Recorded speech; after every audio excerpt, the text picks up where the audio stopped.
Hey there, comrades. Welcome to this week's episode of Red Library, a political education podcast for today's left. How's everyone doing out there amidst the coronavirus, apocalyptic, pandemical, nightmarish meltdown? We're surviving. We're thriving here in the library. We're just trying to keep up, doing our regular thing, keep things stable, keep ourselves stable, keep each other stable, take care of ourselves, take care of each other, you know, all that good stuff. Let me first off say that I want to offer my apologies for our regularly scheduled episode being out a few days late this week. You know, as Mikhail Bakunin once said, life is what happens while you're busy making other plans. Or something like that. That was Bakunin, right? I'm pretty sure that was Bakunin. This week, we're going to go ahead and wrap up our series that we've been doing on Ernest Mandel's An Introduction to Marxist Economic Theory before we get back into some newer content coming your way, a bit more post-structuralist, a bit more exploratory, a bit more wild and zany, and a bit more psychoanalytical. So in part 3, our final part, me and Comrade Kamasardan are going to talk about neo-capitalism, the Cold War, military armaments, social welfare programs, and all sorts of other good stuff. We're very proud of this series, and we hope that you have enjoyed listening to it as much as we've enjoyed recording the episodes for y'all. So without further ado, let's just jump right in. One other quick note, we've been trying to start our new segment for mini squared series episodes called Ask Adorno, but partially related to the delayed release this week, we didn't have time to get one of those up and running, but we are going to have those back onto our mini squared series episodes ASAP. As always, please remember to keep supporting Red Library in the various ways that we offer. First and foremost, head over to our Patreon page, and for as little as $1 per month or $0.25 per episode, you can get access to all of our free premium content for patrons, our Discord server, and all sorts of other good stuff. If you're listening on iTunes, please subscribe, continue to go down and give us those starred reviews to help us reach more and more listeners across the globe. Follow us on Twitter, like the show on Facebook, and all that other good stuff. You know the drill at this point, especially if you're listening to part 3. I'm hoping this isn't your first episode. Go back, listen to part 1. What are you doing here? Please remember that Red Library is part of the Lost Horizons podcasting network, along with our podrads over at From 78 and The Regrettable Century. So please check out their show, support their work as well. All right, y'all, let's do this damn thing. We'll see you back here afterward. Enjoy.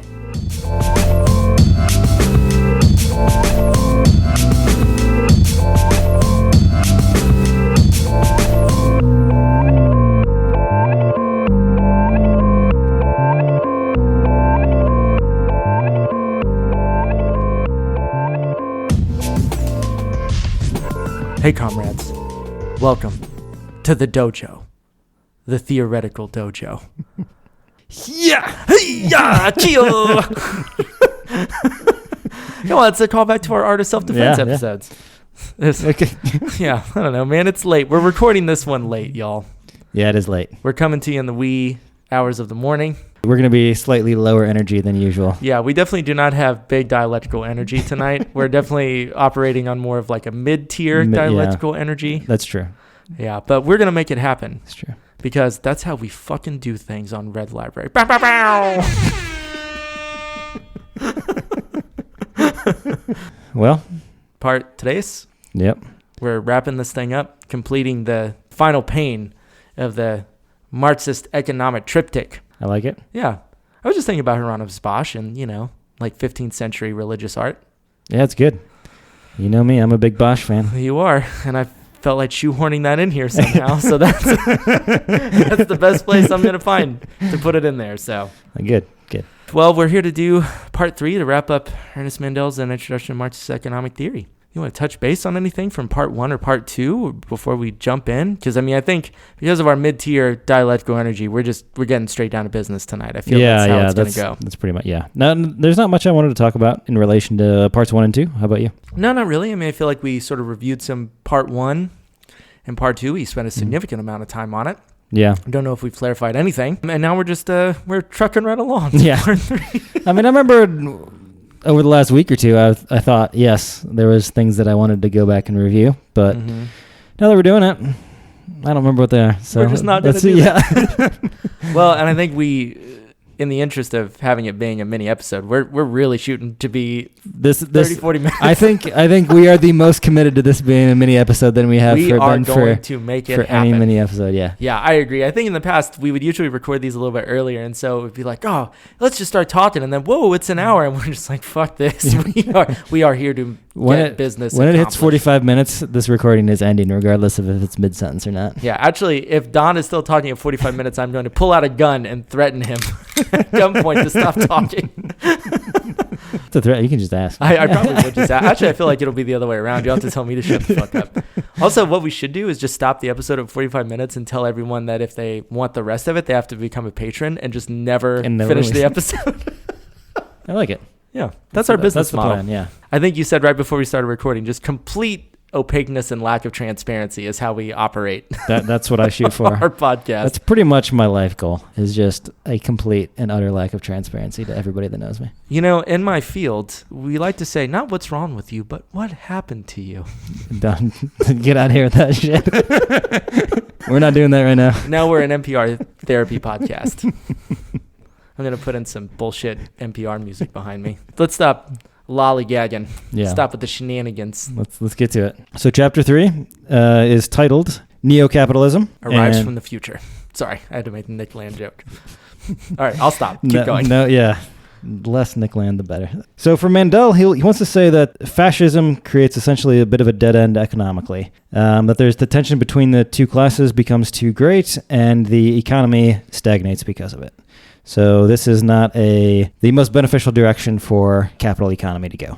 Actually, before we even move on any further, do you believe that this is part of the reason why the problem with fascism is that it creates the tension between two classes and it economically stagnates? My understanding of the sort of class relationships under fascism is not so much like in heightening tension between two classes, although I could see that in a certain way. But I think typically fascism is described as being like a way to solidify class relationships and a class hierarchy into sort of a stable structure.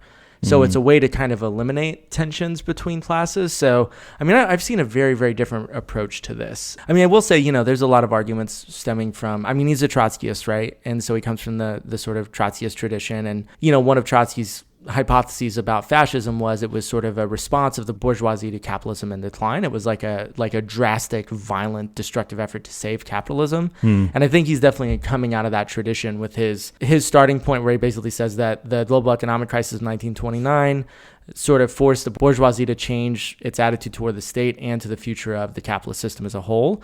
And so, I could see how he's trying to pick up that tradition and continue to say that, yes, fascism and other authoritarian systems are an attempt to consolidate the system and prevent it from completely breaking down. But, the idea that it's like a heightened tension between two fundamental classes, I don't know. My understanding of fascism and its different historical contexts, at least pre-World War II through World War II, the sort of like quote-unquote classic era of fascism, that isn't the way I would have thought about it. Yeah. What about you? I don't know that much about the economics of Germany and Italy and things like that. So that's kind of why I was asking the question. I didn't really know if it would be accurate to say that the economy stagnated. To me, it was kind of the problems with it were more of a destabilization of a global trade system or something like that.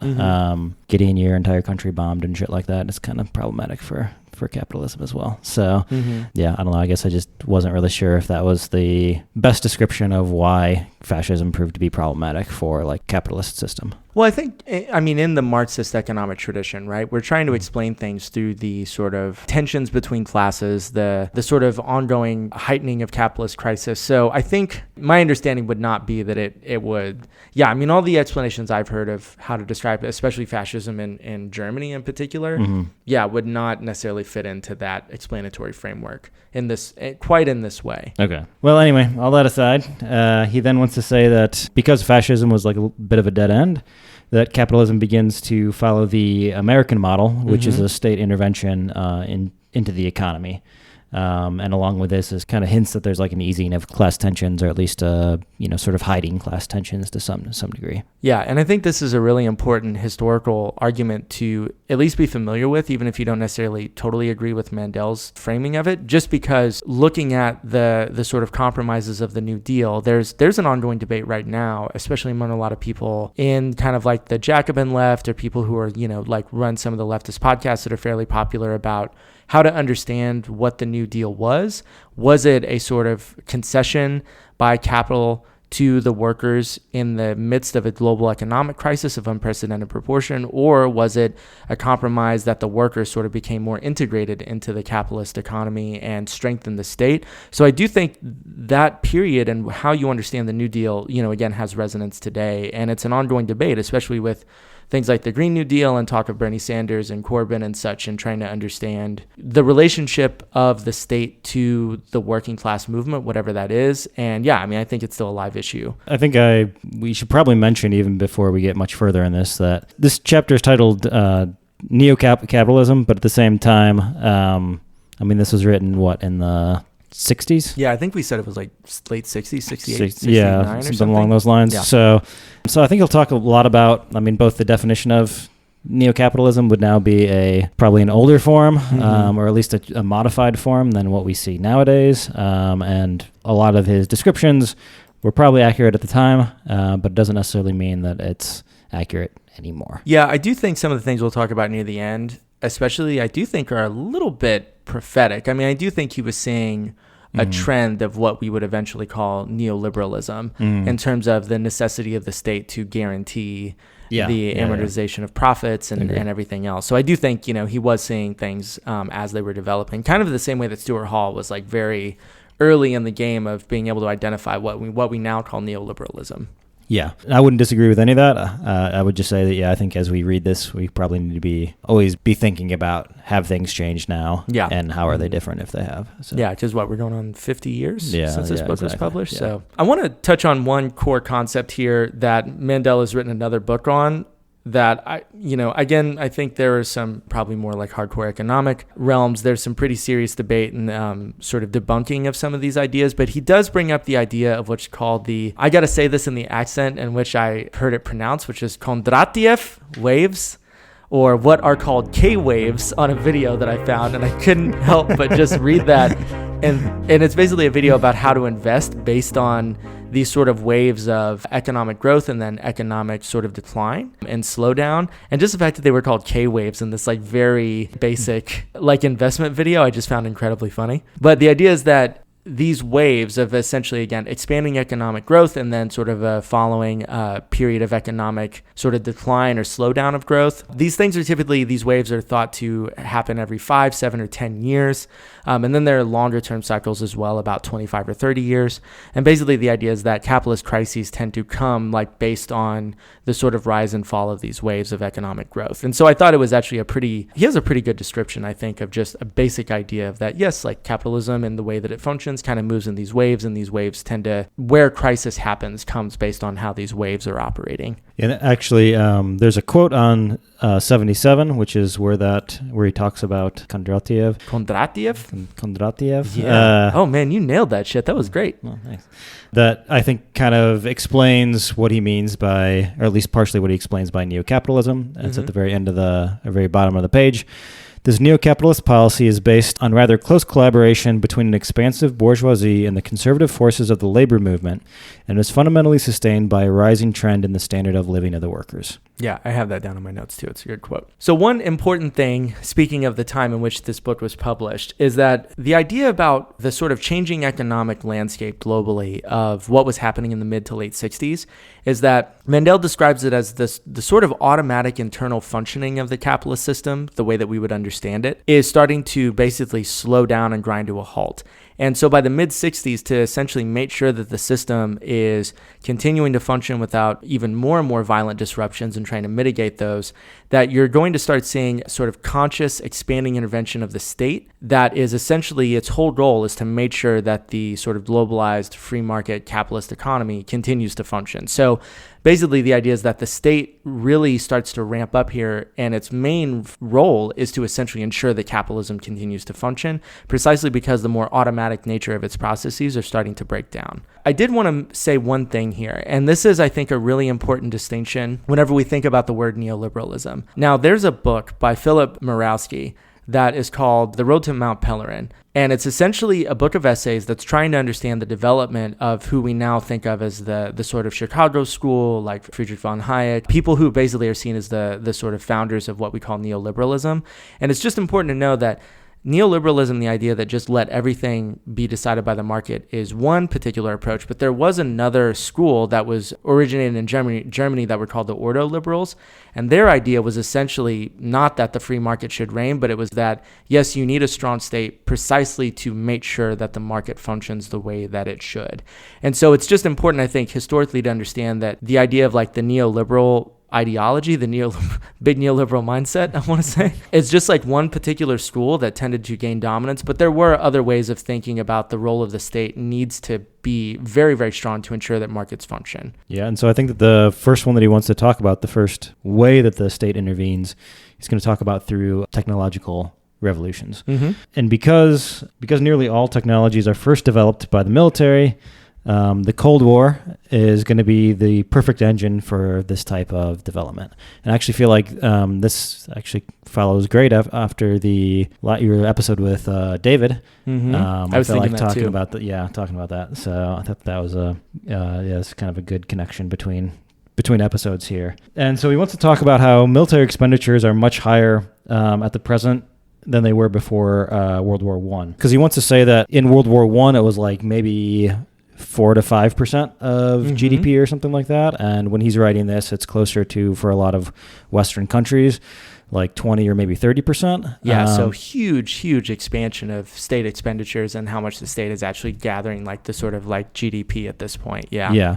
And I would say I think that this is something that maybe we can say is, because I think he kind of wants to group, or at least the narrative that he's telling is that a lot of the Western European countries following in the model of the American system. But I think that this would be maybe where something has changed, of where I think the U.S. is still spending like probably 30% or a huge portion of its GDP on the military, but I think not necessarily European countries are anymore. I did want to ask you about that. If we're thinking about the relationship between technological innovation and military armaments and the military industrial complex, if you remember how much the percentage right now of the U.S. general federal budget is going into those programs, and is it about like 30-something%? I could be wrong, but I thought it was somewhere between 25 and 30. Yeah, I think the last time I looked at it, it was a while back, it was something like that too. Yeah. Like I said, I think for a lot of Europe, it's significantly lower now. I think it is closer to maybe where it was World War I levels and stuff, but or pre-World War I levels. And I do think that this is something that, at least to me when I was reading this, I saw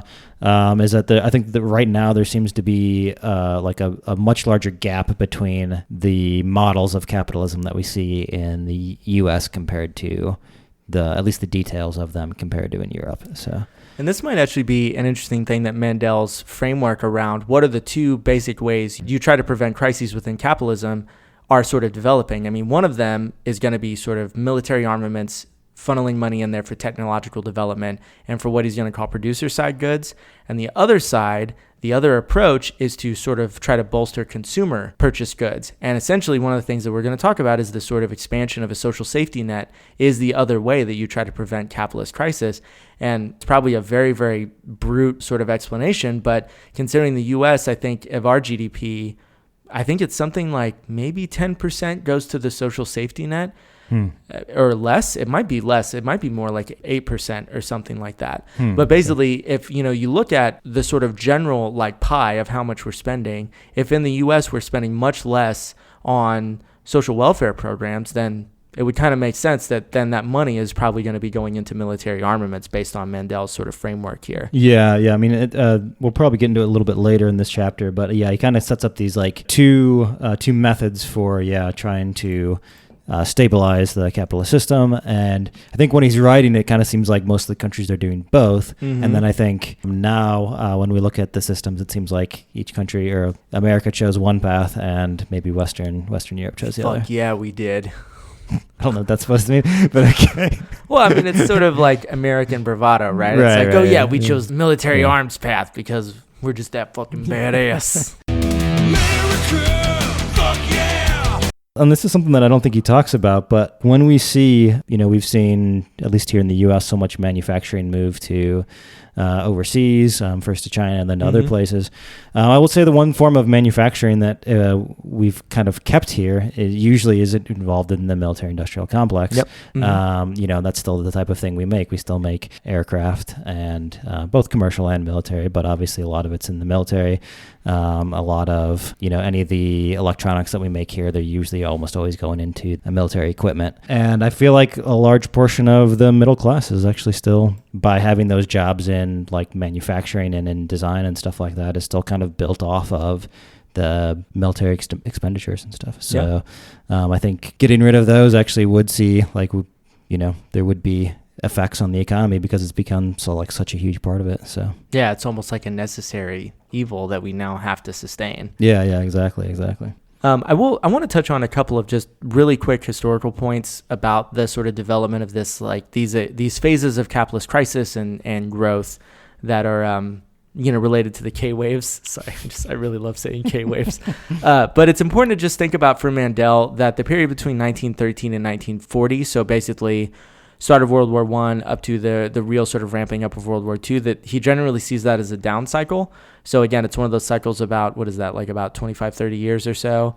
So that was a down cycle. But then the period between 1940 and roughly 1970 was actually a high growth cycle. Now, I just want to mention this because one of the most crucial things to understand is that so much of how we think about capitalism, not only critics, but also proponents of it, I think is very much grounded in this very particular period of what some historians call the Golden Age of Capitalism. It's sort of the rise of consumer culture as we know it. A lot of the ways that we think about the function of the nuclear family are actually very, very historically contingent and are very much grounded in this particular period. And so it's just important to know that for Mandel, 1913 to 1940 was a down cycle, and then 1940 to 1970-ish was another up cycle, a sort of like unprecedented period of capitalist expansion, and then obviously around 1970 leading to the oil crisis and OPEC and everything else. Basically in 1973, I think, is typically the year that's kind of seen as like the end of that golden period. And that's also where you see, at least in the US, like wages basically just start stagnating around this time, and they've never recovered. I was going to ask quickly, when he does talk about this like technological revolution, I was a little bit fuzzy on the details of how these technological revolutions actually, like, I feel like he had some little bit of like a technical description of how it affects the economy, and there's like cycles that are getting like ever shorter, but I was a little bit unclear of some of the details. I don't know if you did have a better understanding of that than I did. If not, we can cut this. So what details in particular are you thinking? I guess I'm just trying to understand a closer link between how technological revolutions keep the economy from collapsing or something like that, or keep it on an upswing. Is it just because it's essentially making new products that that consumers want to buy, or what? Oh, well, it's so funny you asked this, Comrade Commissar Don. Let us return to part 1 of this series, where we discussed how technological innovations help to speed up and make more efficient the production process, thereby lowering cost of the products themselves that consumers purchase, and ideally thereby, if not necessarily increasing wages, making your wages buy more. So I think the idea would be that either it creates new consumer products, or it makes production so much more efficient that it lowers the cost to purchase those products. Okay. So these technological revolutions maybe isn't necessarily from the consumer items that people are buying, but maybe on the production side. I think it could be both, because if we think about the consumer side of things, for example, right, we were talking about in the episode with David on the entrepreneurial state, the development of the internet and computing technology, and how that, not only massively just revolutionized the whole game, right, with how production works, but it also created consumer products, 10, 15 years down the road that then could be, purchased as laptops, smartphones, everything else. So I think it could actually influence both. It really just sort of depends on the technology itself. Okay. Would that be the same? I think for Mandel, he would also make a hard distinction between the technological innovations during the age of like the Industrial Revolution and earlier phases of capitalism maybe aren't necessarily going to create consumer products in the same way. But I do think that now, especially 50 years after he wrote this, where everyone, has in their hand, almost everyone, right, or at least a large number of people have in their hand a computer that fundamentally could just obliterate things that would take up multiple rooms 40, 50 years ago to do the same computing processes. I don't know if like Mandel in any way could have, seen like how that would also influence consumer goods as well. Yeah. There's a quote on 81. It says, the term continuous technological revolution is now just another way of saying that the renewal period of fixed capital has been shortened. This explains the worldwide expansion of capitalism. So remind me what a renewal period of fixed capital has been shortened means. So it basically is how to create a bunch of commodities, I have to have machines and technologies and resources and capital to make those things, right? But the idea is that there's the production of the things, but then there has to be those things going into circulation and basically being purchased on the market where I then get the return on those sort of costs that I put in for fixed capital to then make the actual commodities in the first place. So my understanding of what Mendel is saying is that what we're looking at with this technological innovation is the shortening of the period between when I make the thing and when it gets bought, which then will sort of help me recoup my costs that I had to put in to make the thing in the first place. Okay. Yeah, because I have this down here too. And he basically says that this is compared to past industrial periods. So if we think back to, let's say like the 1880s, right? If I make a bunch of commodities and then I have to like sell them on the market to then get a return on the actual fixed capital that it took me to then make those, the process of like shipping and receiving and communications technologies and like transportation technologies. So this technology might not even be production. It might be distribution or, I think so. Okay. And I think it really just depends on the entire like commodity chain and how fast you can sort of turn around based on that. Like I heard the other day, I think it was actually on an episode of TrueAnon, how in the fast fashion industry, it's like they might have ships that they like put out in international waters so they don't meet certain like labor law guidelines, and they'll basically just manufacture clothing for places like H&M or Zara on these ships. Yeah. It's horribly, brutally sort of genius, like the way that corporations continue to find ways to like make more and more efficient their production process and to also skirt around labor laws, right? Which is all about paying your workers less, increasing the speed of production. Yeah. Welcome to the best of all possible systems, as always. All right, so do we want to hit that second way the state intervenes, which we kind of hinted at, which was welfare expenditures? I did want to mention here that for at least in the idea of like military armaments being one way to sort of prevent capitalist crisis from happening, again, this is the result of a state intervention. And for Mandel, all of this hinges on the role of the state is now to be what he calls... Was it anti-cyclical? He basically says that, like the role of the state is to basically provide what are called anti-cyclic interventions, or basically anti-crisis interventions. And so, the one big one is going to be expanding of military armament production, and then the other is going to be sort of social welfare and like social safety nets programs. But I will say that for him, I just thought it was really important where he talked about the Cold War and sort of the way that having this enemy sort of figure is something that will always be there. And it's sort of a really convenient driver of the push to sort of continue to develop new military technological innovations, because you're always trying to, in a sense, prepare for this sort of enemy, like, hostile other that's out there. And I can't help but think about Dr. Strangelove when I think about this. And the whole thing at the end about, they have the doomsday device and the thing about we cannot have a doomsday gap.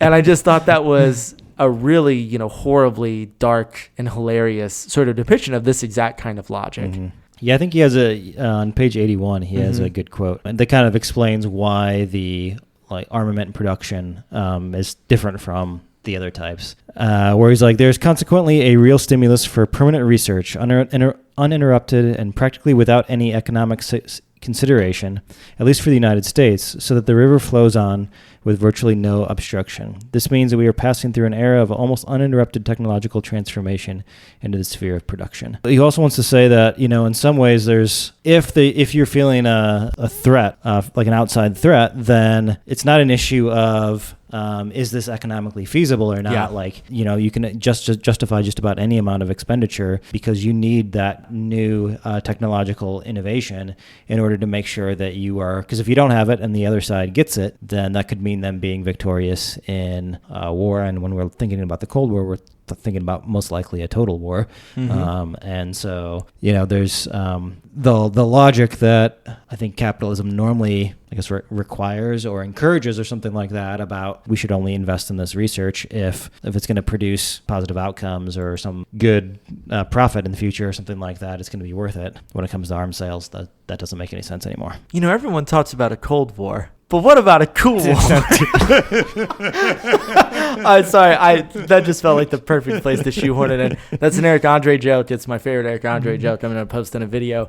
Hey, you know the Cold War? Yeah. What about the Cool War? Just Miles Davis and Guy Fieri battling for supremacy. Oh yeah, this sushi needs some tacos.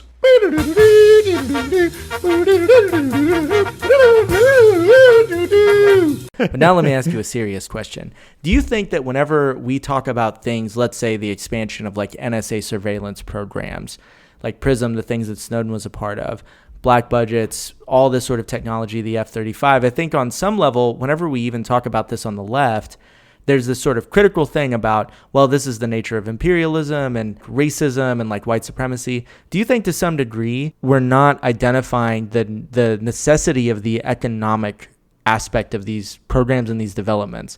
I think sometimes even myself, thinking about these things and being very critical, like very, very anti these sort of like militaristic kinds of programs and sort of their role and the nature of surveillance and sort of, the ever expanding military industrial complex. I think for me, even it was helpful to read this and think about, wow, like even I don't think about the sort of economic function of all of this sometimes. Yeah, I mean, I guess I didn't really think of it related to things like the NSA, although things like the data centers that they build are insanely massive. Yeah. But yeah, I mean, definitely I think it's pretty obvious when it comes to things like, the F-35, the Navy's acquisition of ships and things like that. I mean, you look at it and it's very important for pretty much all of these projects to have parts of the manufacturing in all sorts of different states in all sorts of important areas, because that's essentially what gets the budgets passed in Congress. And so when you look, it's like, the production of all these things is spread out through dozens of different areas in dozens of different states. I mean, I'll even say, I don't remember necessarily all the details, but I think in Vermont even, that's something that I think people have criticized Sanders for, is that there was part of the F-35 production that was going on in Vermont that I think was necessary to his constituents, and he didn't really challenge too much. And I think that there's like part of like I said, as I mentioned earlier, the jobs that are in these areas that help to make these weapons are good paying, like middle class jobs. And if they go away, there might be jobs in that area again, but they're going to be probably much lower paying with much worse benefits and all things like that. And so it's like work 3 jobs instead of 1. Yeah.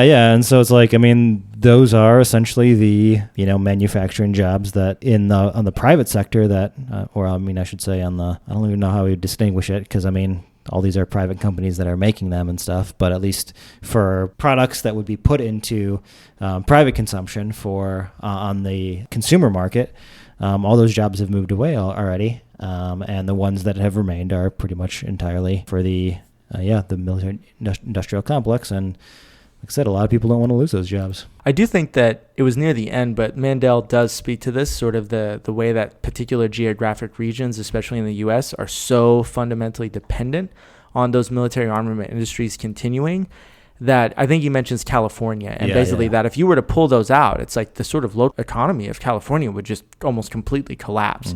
So that's kind of the sort of horrible evil of all of this, is that, like you're so fundamentally tied into needing to continue to funnel money into this military armament sort of approach to preventing crisis, that it's almost hard to imagine, well, what would we do if we weren't doing this? And again, it's kind of like, everyone can be like a badass revolutionary, until it's like, but what if like 15,000 people and your parents are going to lose their jobs if this isn't here?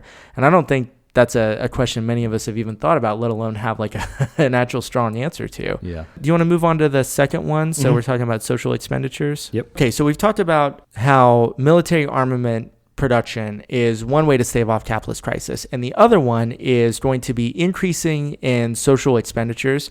And what we're kind of seeing, I think you mentioned this earlier too, is that in the period that Mandel's writing, we're kind of seeing both. There's an expansion of social expenditures to some degree, thinking about like Johnson's War on Poverty programs here in the States, and maybe some different programs in other sort of parts of the world. I'm thinking about things like the NHS in the UK, things like that. So there is an expansion of these things simultaneously, but maybe now it's like the social expenditures are increasingly getting cut, but the military is still there, at least for people in the States. So Mandel basically says that part of this increase in social expenditure, which basically would be like social welfare programs, like social security, basically insurance, the social safety net for workers, that there's pressure from working class movements to basically sort of expand these things. And that's part of the New Deal sort of compromise to stave off like a complete collapse of the capitalist system.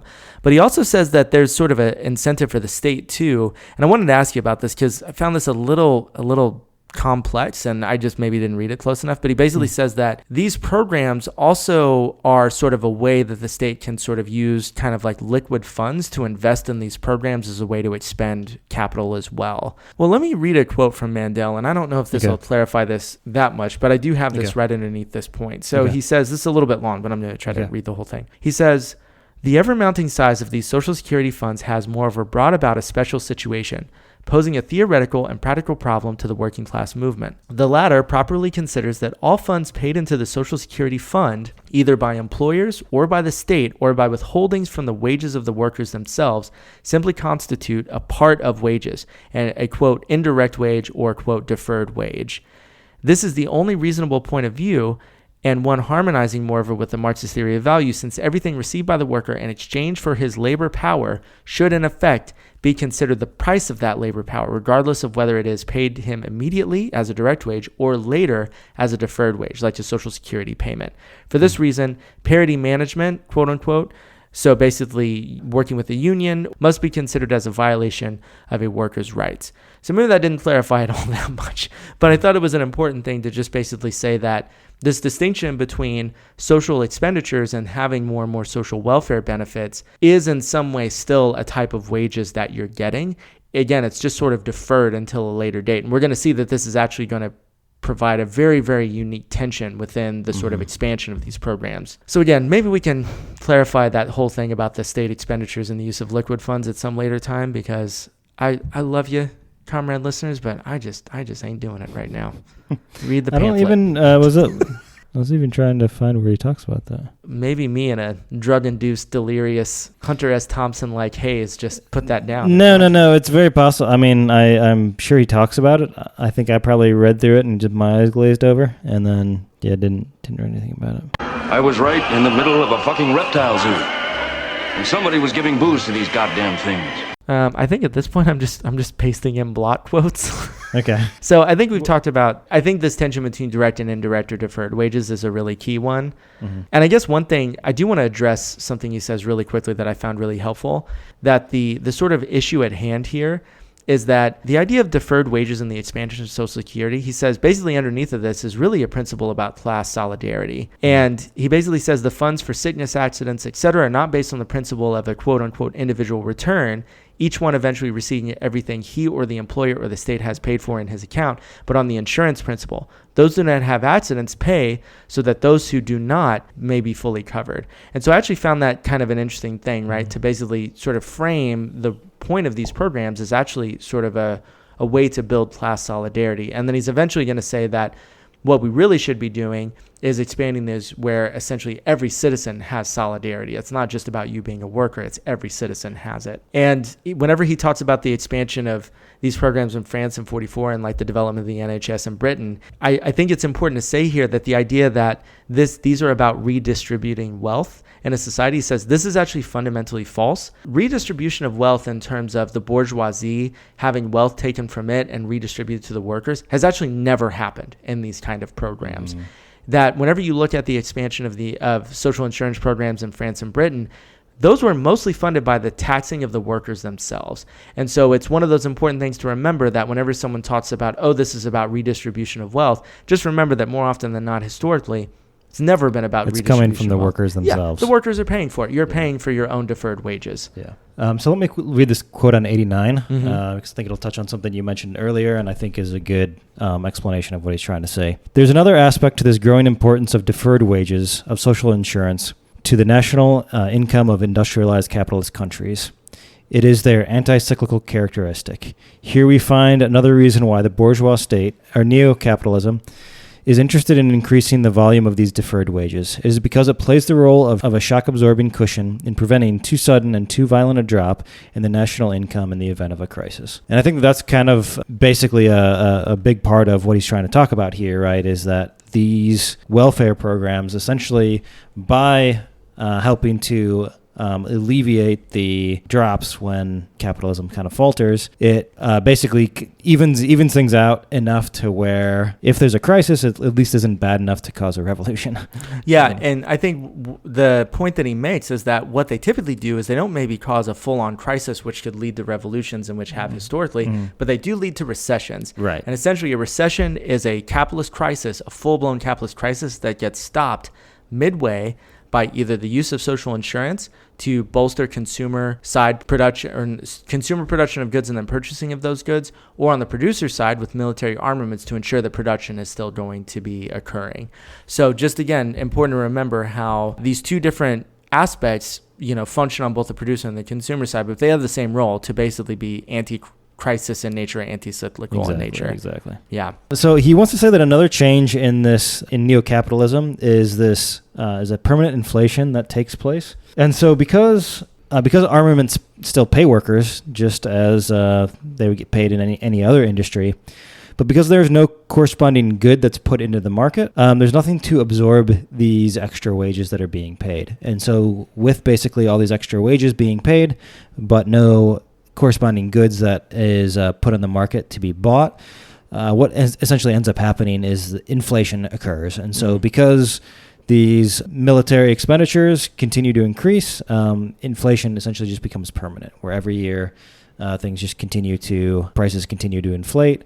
He also wants to say that monopolies will produce kind of a similar effect, where the lack of supply will cause prices to go up, but if demand drops, the prices still don't really decrease. So basically, prices will go up, but they never end up actually going down very much. That was pretty much all I wanted to hit on in that section. I didn't really think there was, he has some details and stuff, but I didn't really think there was a whole lot of other main ideas in there. Yeah, no, I think that's good. Okay. That was way better summarized than I had my notes. So, okay. Again, I just have a block quote. Okay.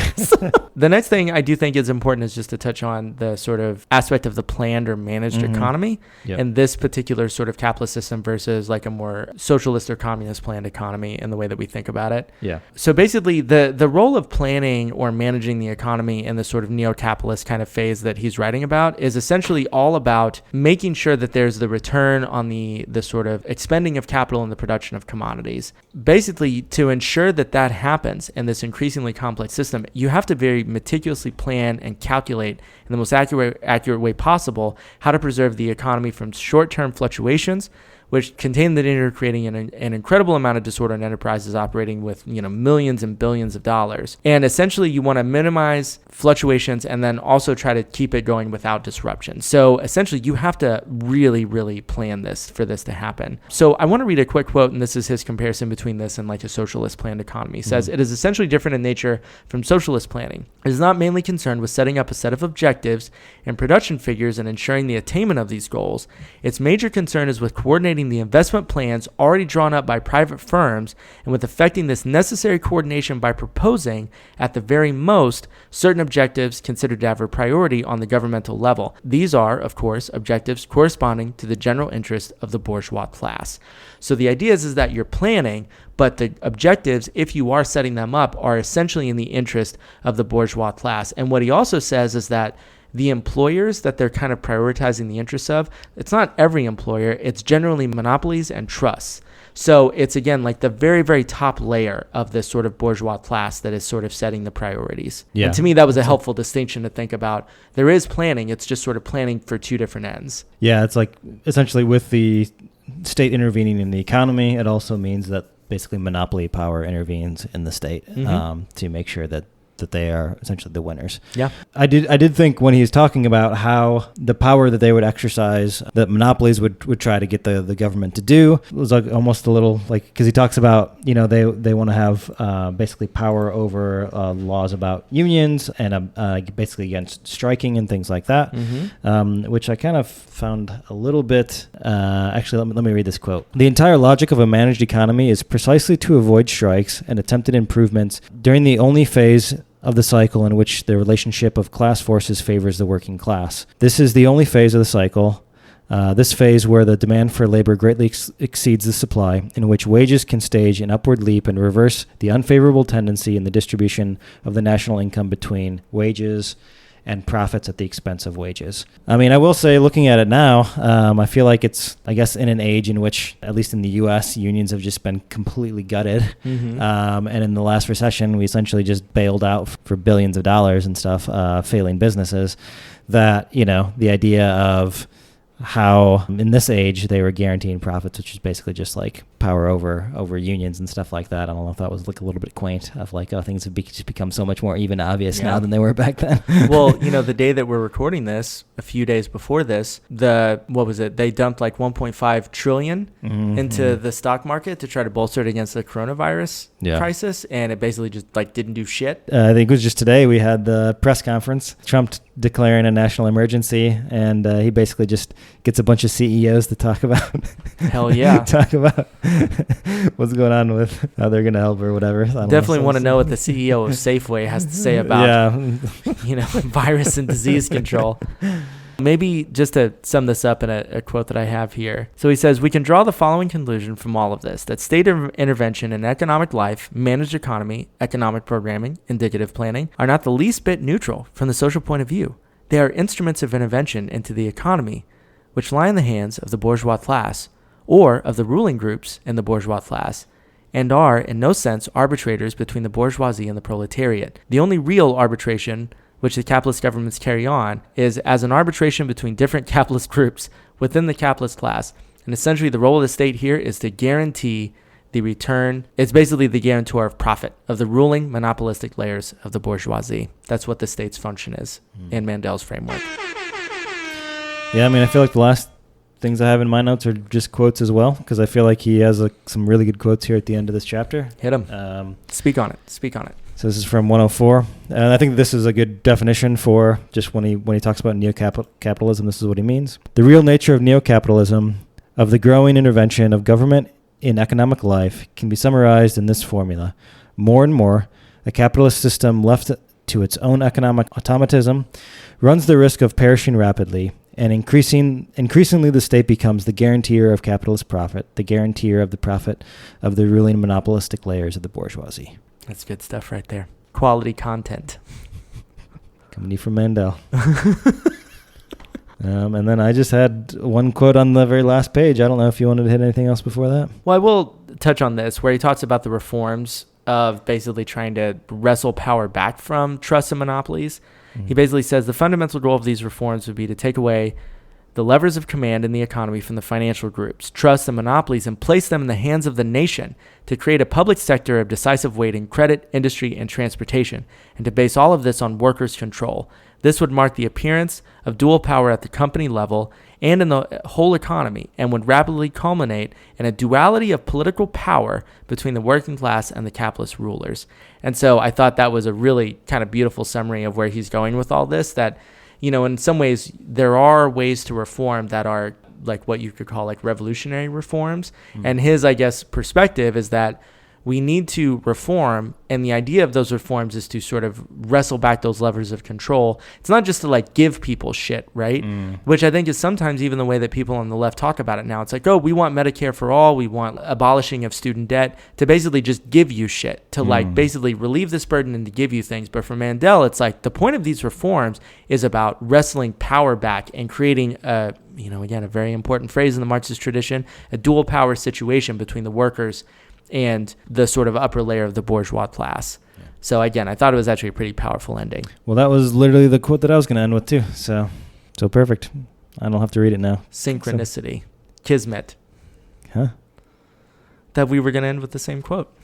Yeah. Do you want to read it again, but we'll read it simultaneously? No, you don't. No. I really don't want to do that. I was saying it. I'm just like, this is a horrible suggestion. Why am I saying this? I feel like if we were recording this earlier, I might be done. We would have done it earlier, yeah, but not right now. No, sorry, comrade listeners. We are running on empty. That's right. Food review. That was a brilliant little teaser for the upcoming patron exclusive ep. Yeah. Woo, woo, woo, woo. Well, do you have final thoughts? What do you think of this as a source for a mini-series? I liked it. I thought it was kind of perfect. Yeah. Yeah, I think so. Apparently our listeners really enjoy it too. At least they enjoyed part 1. All goes downhill after Yeah, that. they're just fucking decreasingly, less and less downloads with every part. Although I will tell you, though, with the Foucault episode, we did 12 parts technically. Yeah. And our last 2 were actually more downloaded by a long shot than the middle ones. Really? Yeah, which I found kind of strange. Weird. Okay. I guess it's the same thing. It's like you read the first chapter and you read the last chapter. That is, yeah. In our comrade listener's defense, though, and I think you and I even both said this at the end, there's maybe a lot of those middle lectures that we totally could have just done away with. I was going to say, I mean, I'll be honest, if I'm going to re-listen to them, I'd probably just listen to the first couple and the last couple as well. I have re-listened to them. I would absolutely recommend that to listeners. Yeah, just catch like the first 2 or 3 and the last 2 or 3. Yeah, they were not, I mean, to be fair, these are just lectures by Foucault, so Mm-hmm. I don't really expect him to have it polished very well. But yeah, that's true. He could have cleaned up the middle sections a little bit. He had to fill that time, he's got a whole semester. That's true. Or a quarter, whatever it is they were doing at Yeah. the school at the time. Well, do we have an idea of what the next miniseries is going to be? Oh, I don't know. Well, I don't know about the next one that we're going to do, but we are actually going to do a 4-part reading series with us two, Comrade Commissar of Degeneracy Alex and Podrad Neil from 78 on Todd McGowan's Capitalism and Desire, the Psychic Cost of Free Markets. That'll be an interesting thing to sort of read after. I'm actually really looking forward to that. Me too. I think we both, are really fascinated to talk through that book in depth. Yeah. But I think it'll be an interesting complement to this, which is just more straight up economic theory. And then we're going to get real nerdy late night philosophy, psychoanalytic hours. I will have a lot of questions. I know you already have a lot of questions about it.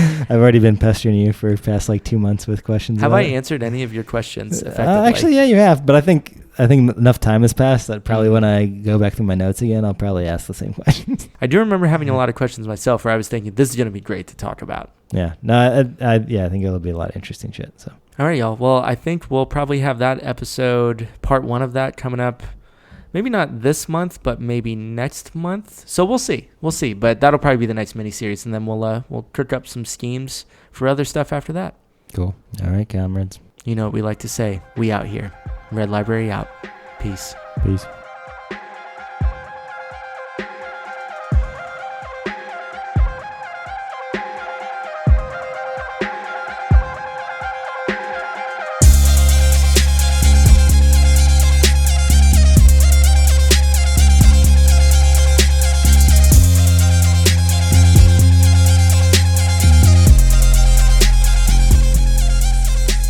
Ernest Mandel has been throttled, has been thrashed, theoretically kneecapped by your comrades here in the Red Library. I don't know, that's not fair. Actually, there was some stuff that was still pretty challenging in this book, but we gave it our best shot. And nothing but love, mad respect, big ups to our Trotskyist homeboy, Ernest Mandel, for writing this amazing little pamphlet that is still to this day one of the best introductions to Marxist economic theory that I've ever encountered, and I have encountered quite a few in my day.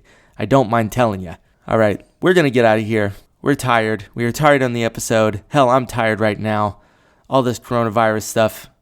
It's a lot. It's a lot going on. We hope you all are staying safe out there, taking care of yourselves, taking care of each other. We're here locked down in our bunker, in our guerrilla stronghold out in the jungle, trying to socially distance ourselves while also recording podcasts and reading theory. We're doing our best, and we know that you are too. So I guess we'll say in the meantime, keep surviving, keep thriving, stay hydrated, stay motivated, stay liberated, stay emancipated. And as the old Irish saying goes, may you be alive at the end of the world. And if that's the case, just remember, your good comrades here at Red Library, we out here. And as always, we're transforming our pessimism dialectically into something approaching a new utopian vision and the courage of hopelessness. So reach out. Reach out if you need a hand, you need a meme, you need a GIF, you need a stupid theory joke. We will provide all that we can. That's our form of mutual aid. Until next time, comrades, take care of yourselves. We'll see you back here next time. Red Library out. Peace.